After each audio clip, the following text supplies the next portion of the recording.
Hi friends, welcome back to the Cripple Chronicles. My name is Becca and I am your host.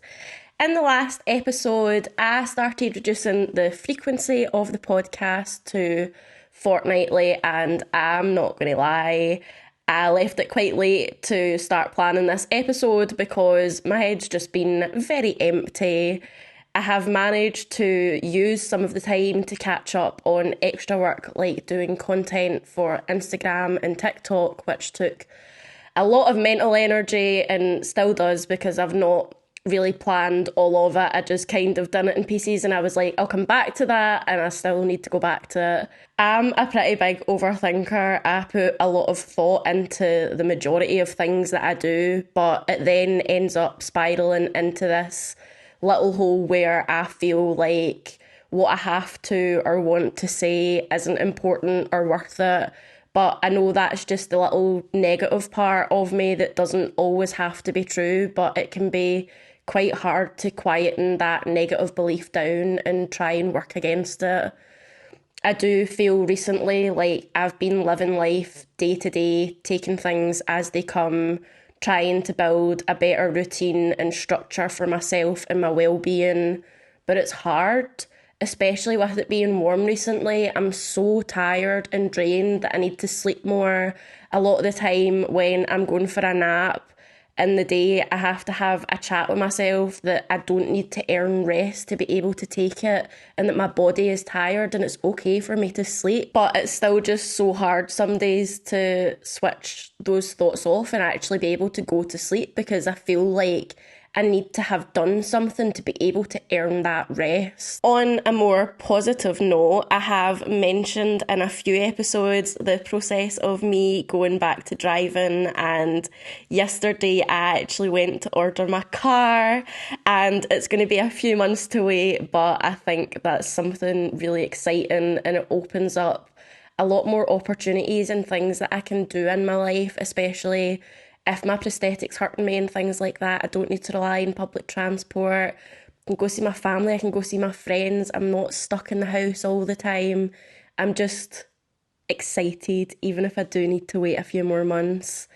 Anyway, before I get into the main chunk of this episode, if you like video episodes of the podcast, they are available on youtube.com/Cripple Chronicles pod. Please like and subscribe, leave a wee comment about anything that you liked in this episode, any thoughts that you have. I would love to hear them. Please follow my Instagram and TikTok since I've been putting the graft into it. I would love if you would give me a wee bit of support, and I'm trying to really get on top of my socials. And finally, if there is anything you would like me to talk about, anything you just want to tell me, please send me an email to cripplecchroniclespod@gmail.com.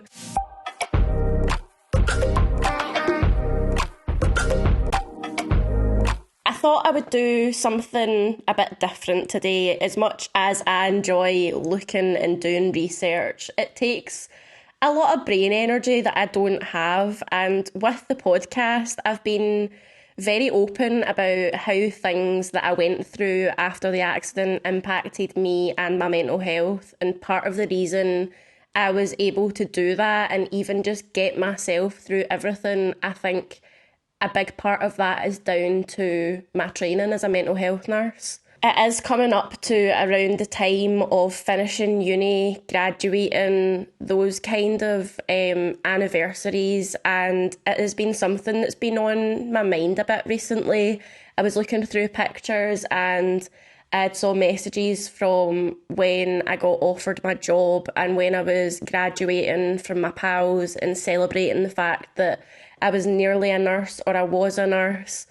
And it just made me really sad thinking about it. And it also made me realise that before the accident and the aftermath and the 3 years I have just been through, I went through a lot in the 3 years of my uni training to be a nurse, and I never really had the time to properly process that before I was totally thrown into this whole new thing that I had to process. So this episode is going to be a little about how I decided I wanted to be a mental health nurse, what it was like going through my training, the things I experienced, what I saw, and why my perceptions now changed.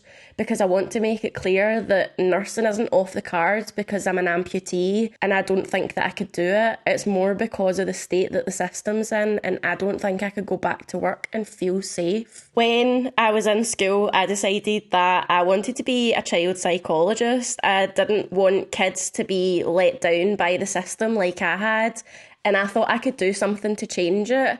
I was a bit delusional initially, as I was writing a personal statement while sitting my hires, thinking that I was going to get the entry requirements, which was like 2 A's and 2 B's.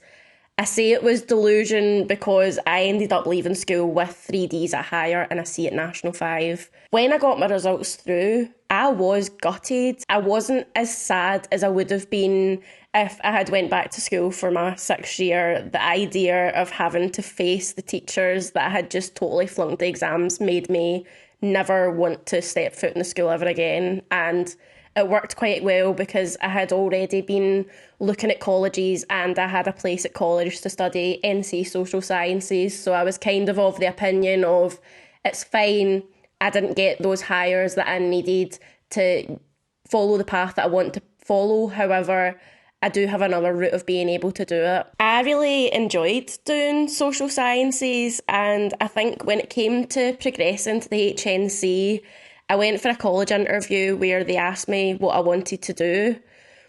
The guy had told me after I said that I wanted to be a child psychologist that it is a very long process to becoming a psychologist, and after you get through that process that there's not a lot of jobs there. And he had mentioned mental health nursing and told me a bit about it and told me to go away and have a look at it. After I had went and had a look at it, I did realise that that was the kind of thing I wanted to do. When I was younger, I can remember saying that I wanted to be a nurse, but I could probably pass out and be sick from watching Casualty, so me actually being a nurse that had to deal with blood and things like that, working in like A&E or something like that would probably have been my worst nightmare, because I would have just been unconscious from how squeamish I am. Mental health nursing did really seem like something I could do and that I could excel at. I started applying to reset my hires for the next year so that I could meet the entry requirements for uni. I don't know if it's weird, but I do find quite a bit of enjoyment in studying and in learning, but I find it really hard to retain and recall the information sometimes. I seem to be doing well on the mock exams and the assessments I was sitting, and I started the UCAS application to be a nurse. I think it is really important to note that as I was going through my UCAS application, like for applying for any unis, you need to write a personal statement. In this personal statement, I mentioned that part of the reason I was going into the field of mental health nursing was from seeing family and friends struggling, but also from my own experience of being treated by mental health services. I went to 2 interviews. I think I can remember going to 2 interviews, and one of them was for a uni in Edinburgh, which I think went really well. Initially, I wasn't really sure because it was a group interview and I didn't know if I was going to be able to sell myself well as part of a group, because I always feel like I kind of go into myself a wee bit when I'm in group settings. However, I felt like I was able to engage really well and have some good conversations. It really showed, as the next day after the interview, not even 24 hours later, I had been offered a place. However, I wasn't really sure about accepting this place because they had said that you are not allowed to work outside of doing placement.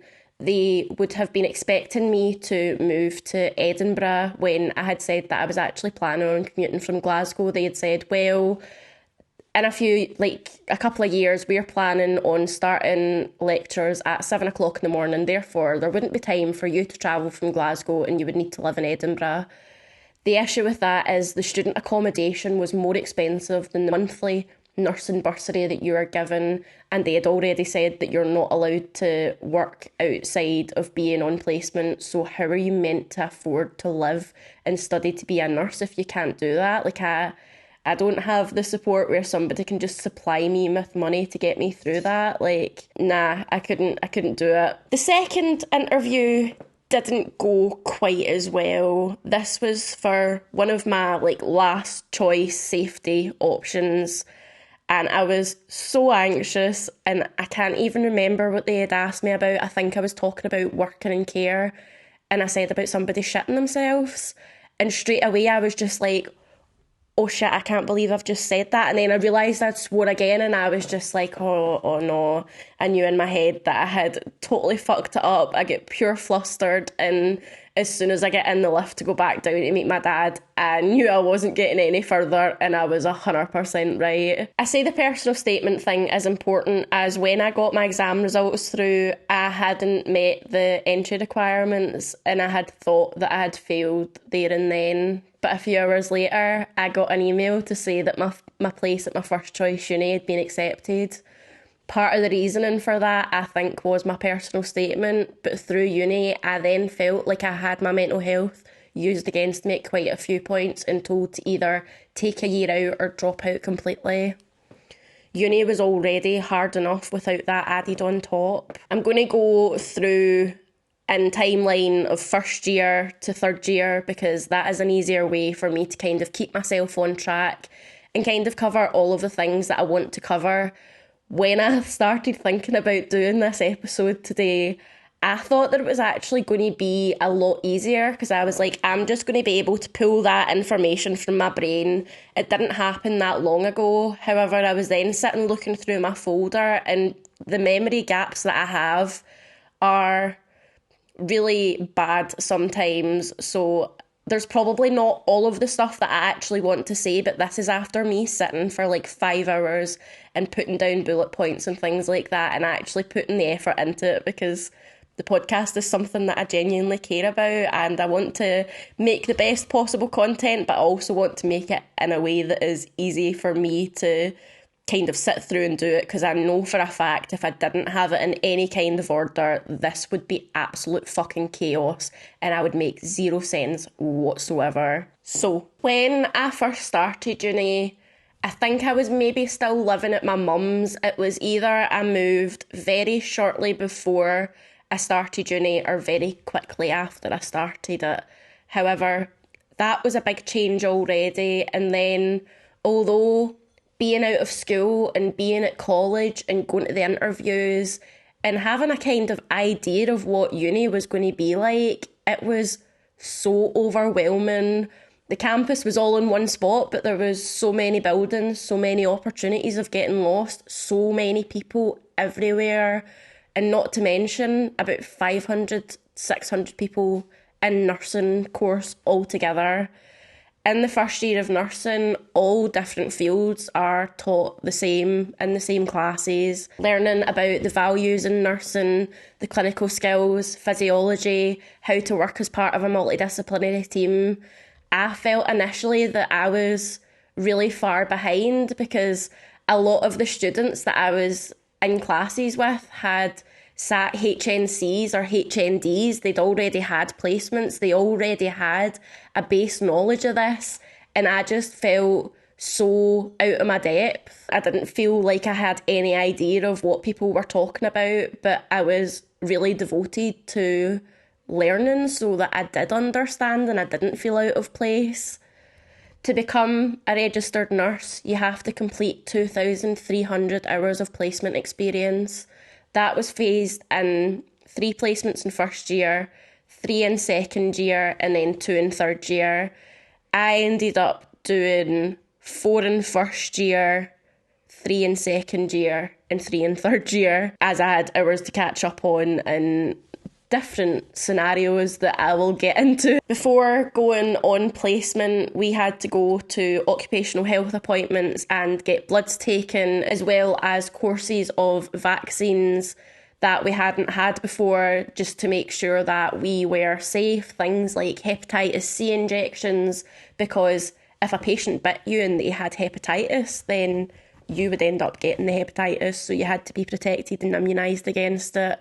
Thankfully, there was a supply issue with the BCG vaccines, because that is something that has always scared me. And when I realised that I might have to get it, I was absolutely crap my pants, but I'm very lucky that I didn't have to get it. I actually don't even know what the BCG vaccine does, to be honest, what it would have been protecting me against. I mean, that's pretty bad considering I probably should have had it to be a nurse. I should know what it's protecting me against. My first placement was an ungraded 3-week placement in an addictions ward, and it definitely opened my eyes up to the profession that I was going into. Although the information we were taught in uni was important, the main way I learned nursing was through placement, seeing patients and how the system worked.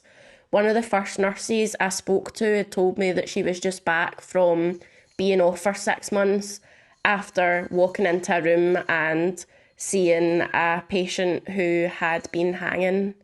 And I knew this was a possibility going into this field of nursing, but it made it feel more real and more scary. I just hoped that if something like that was to happen, that there would be the support in places for the nurses that were witnessing that kind of thing. But I'm not sure if there is, to be honest. That's a whole different thing. I've never had to be in a situation like that where I can totally make a comment on it. This placement didn't really feel like I was doing a massive amount of nursing activities, but I spent a lot of time with the patients, sitting chatting, watching TV, making jigsaw, talking to them about how their recovery was going. There were 2 patients that really stuck with me from that placement. I think for me, looking at it, it kind of feels like 2 extremes of mental health ward admissions. There was a guy who had basically lost everything from alcohol, was having hallucinations and just in total despair. There was a day near the end of his detox where he had had a meeting with the consultant, and they had said, look, you're depressed, we're going to need to start you on a course of antidepressants. However, these are probably going to take 4 to 6 weeks to start working. And he heard that and he just thought, you're going to discharge me out of here and put me on these antidepressants, and I'm still going to feel like this and I'm not going to feel any better, so I should just discharge myself and go and have a drink. I sat and I chatted with him, and he talked about the business that he worked in and all of the training that he had done to get the business up to the point where it was at, and then he had lost grip on his addiction and it had just totally plummeted and ruined it. And he was talking about his kids and his relationship with his ex-partner that had just totally deteriorated because of his drinking. I just sat and I listened, and I'm pretty sure it was after the time that I was meant to have finished my shift, but I knew at that point that was more important. I'd said to him, look, I've got a few days off. I hope when I come back that I still see you here. And rightly so, when I came back a few days later, he was still there.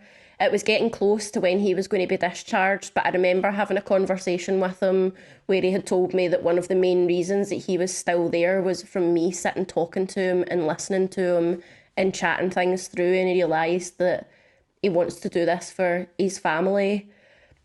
On a weird bit of a more odd note, when he was being discharged, the only time that it has happened, but he asked me to go out for a drink with him, and I had to politely say, A, I don't go for drinks with my patients, and B, especially not when they're recovering alcoholics, so I'll have to politely decline. And he was like, no, it's fine, like, I'll have a soft drink. And I was like, look, mate, I wish you all the best, but in the nicest possible way, I hope to never see you again.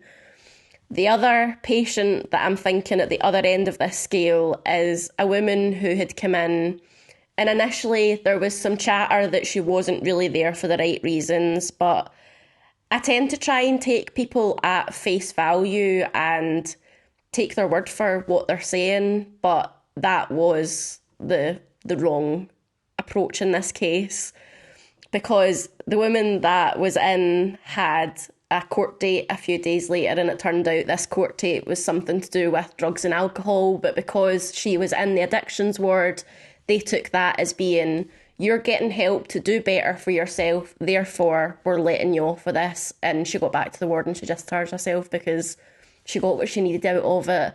And it was a vast contrast, because I could see on one hand this guy that really wanted to leave and really wanted to give in to those cravings of having a drink and that self-destructive spiral.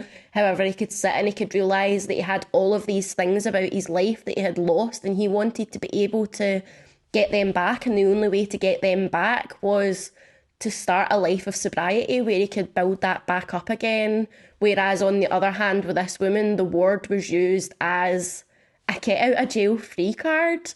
Literally, it was, I'll go in here, they'll see that, I'll get off with it, and then I can just continue carrying on doing the same behaviours. That first placement really hit me.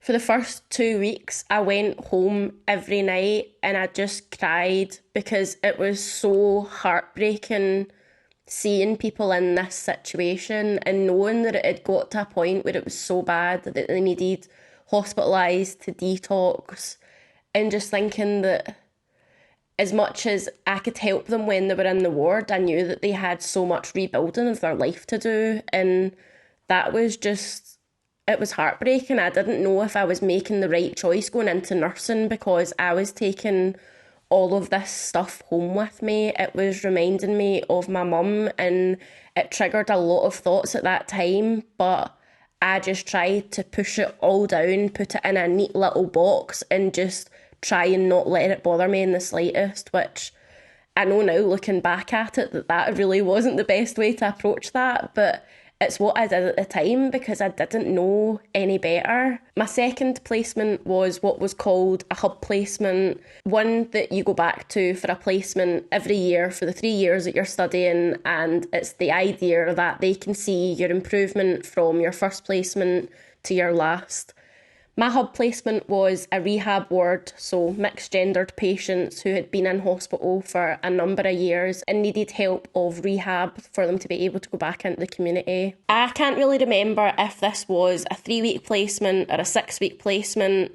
There wasn't anything of note that really happened during this placement.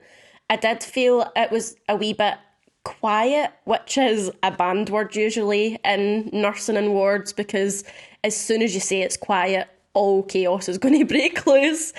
But the workings of this ward were about promoting independence, cooking together, patients helping to make their bed, doing their own washing, and a big part of it was having time out of the ward to do normal life activities.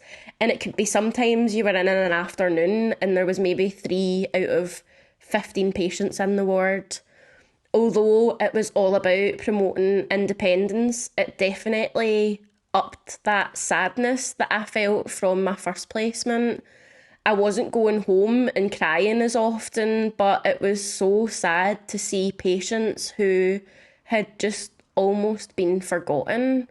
My ward manager described it as being like a dumping ground before she had taken the job as a manager, and I could see it. Patients who had been in hospital since their early teens and they were now in their 50s and hadn't been out since, with no clear plan of discharge. Thinking back on it, there wasn't a lot of times where I saw family and friends visiting these patients, and it has just made me even more sad because they were just left there. They were just forgotten about. I'm going to obviously come back to this placement as I go through my other placements, but in the 3 years that I was in that ward, I think I maybe saw 3 patients get discharged, which really isn't usual when it comes to mental health. I mean, you could probably get 3 patients discharged in a week in other wards, which I'm not saying is a good thing. I did feel like on that second placement that I got to do more nursing things, doing observations, learning about medications, taking blood sugar readings, doing some stuff to do with care plans, but it was pretty slow. The final placement of my first year was a general placement for me, and this is one of the first times where, although I would have joked about dropping out a lot, I really seriously considered it after this placement. I mean, I can't even class it as being a full placement. I was placed in a high dependency unit for people who had just undergone some pretty serious surgeries for their lungs and their hearts.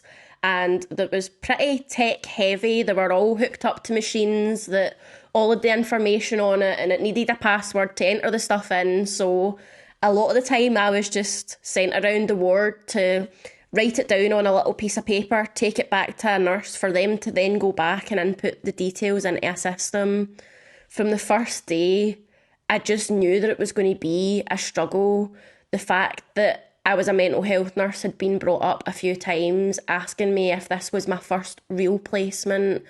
And when I had explained that I had actually been on 2 other placements, one in an addictions ward and one in a rehab ward, I was told, oh, so this is your first real placement then, because mental health nursing isn't real nursing. I don't even know what to say to that. Like, general nursing and mental health nursing are definitely different branches. It takes different skill sets to go into each area, but it doesn't make any less valid than the other. And to be saying that to a student in their first year, I was clearly very passionate about it. It's just really sad. I think I lasted about 2 weeks. I found it hard initially following along with the jargon and the things that I hadn't really heard of before. I would usually write things down and then do my own research because that's how I felt that I learned better. However, I ended up being pulled up for basically not asking enough questions and being told that I clearly wasn't interested in what was going on in the ward, which wasn't true at all. I ended up being put on night shift, and there was a guy that had been in for quite a long time. He had a catheter in either end, but he was still adamant that he had to get up to go to the toilet. So most of my night shift was spent keeping an eye on this guy and getting him to stay in his bed. During that, I noticed some signs of delirium. There was posters up about the hospital about looking out for it, and I was sitting one night and he'd started asking me for popcorn, and when I'd asked what he'd meant, he'd said, oh, from that machine that's behind you, I really want some of that popcorn. And I'd mentioned it to one of the nurses and I'd said, like, I think this maybe could be a case of delirium, or maybe he's got a urine infection or something that's causing him to hallucinate. And then I think it was maybe a night or 2 after that, I was sitting on the same guy, making sure that he wasn't getting out of bed. And I was totally shattered, and I must have drifted off for about 5 or 10 minutes. And I think that was the excuse they kind of needed. I was pulled into an office at 3 o'clock in the morning and just totally stripped down of all of my confidence. I was told that I had poor hand hygiene and that they were contacting the university about it, even though they hadn't said anything to me about that. They had said that I clearly just care about mental health nursing and not general nursing, and if that's the case, then I'm not going to make a very good nurse. I was getting berated for falling asleep, which I knew I shouldn't have done. However, I apologised for it. Like, I couldn't do anything other than saying sorry and that I would try to do better. But I just felt totally defeated. I had to put on a brave face and get on with the rest of my shift. And then the days after that, I couldn't even leave the house without having a panic attack because I couldn't think about having to go into a ward and be made to feel like that again. I got in contact with the uni and I ended up taking some time off. They, at this point, suggested that maybe I should consider just totally taking a year out and not going back to uni. And I think it was round about this time that I was questioned about all of the involvement that I had had with mental health services, and basically said, like, well, are you sure you're not doing this course as your own therapy? And I'm like, I do really enjoy helping people and I feel like I get good feelings from that. However, at that point, I was struggling. I was mentally unwell. A lot of the times, doing nursing really kind of pushed me to the brink. And if I was doing that to make myself feel better, I was absolutely insane for thinking that would work. But I wasn't. And I was so upset at that point that they had sat and asked me about all of the involvement and went in depth into my mental illness and then just said, well, you're clearly not doing this for the right reasons. Like, that's not fair. So I took some time off and I decided that I would start my second general placement along with the other half of nursing students, as over these placements they had to do them in 2 sections because there wasn't enough placements for the nursing students. I didn't want to drop out. I didn't want to take a year out. I was so scared that if I took a year out that I might not come back to it. I might convince myself that this isn't for me. At every possible turn, I've been told that this isn't for me, and I wanted to prove them and myself wrong. I had another placement in a cancer ward dealing with testicular and cervical cancer. I only found out that I was saying cervical cancer wrong probably about last year because I used to say cervical cancer and nobody had corrected me up until Eleanor, and I was like, what are you talking about? That's how I've always said it. It's cervical, and she's like, it's cervical. So I'm actually saying it right today for once. This placement, I really got a chance to feel like a nurse. I was given my own patients to deal with, going through the whole process with them, giving them their meds, well, helping out with the meds and learning. I had one day where I went into the theatres to see the device that they insert into the cervix to beam radiation to help kill the cancer, and I nearly passed out. It was not for me. I think the doctor actually said to me, like, do not pass out in my theatre, and I was trying so hard not to. And I think at that point, I knew that theatres weren't for me. I knew I was too squeamish, but especially now, after 10 surgeries and being the one that's on that table, and I know it's definitely not for me, for sure. I was in some other wards, helping out, learning different things. I was so glad that I didn't take the uni's advice of taking that year out. There was a big part of me that considered dual training as a general nurse as well as a mental health nurse because I wanted to be able to work in wards like that. I felt like there was something that I could maybe bring to it, but at the same time, I was like, wound care, all of that kind of stuff. I don't think I can do that. I'm far too squeamish, so I'll just stick with the mental health nursing. I passed all of my placements and my assignments, and I was signed off from my first year of being a mental health nurse. So I am going to be a little bit cheeky here. I have realised as I'm recording, I have already hit the 40-minute mark, which means if I continue to go on and speak about second and third year, that this episode is probably going to be like an hour and a half long. I am going to cut this episode into 2.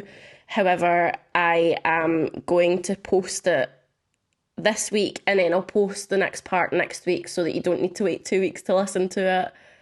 Nah, do you know what? I'm not going to do that because that's then giving me more work because I feel guilty because I'm like, oh, I've actually found a bit of a loophole here, so that's not what's going to happen. That is all that you're getting for this week's episode, and in 2 weeks' time, when you come back, I'm going to go through the last 2 years of uni and the things that I went through because I knew that I had a lot to talk about in this episode, and I knew when I sat and wrote the notes that there was a lot there and it was probably going to be quite lengthy. However, I am doing a bit of a cop-out and I'm saying that you've got the first part and then the next episode you will hear about the more tough stuff that I kind of had to face during uni and my feelings about it.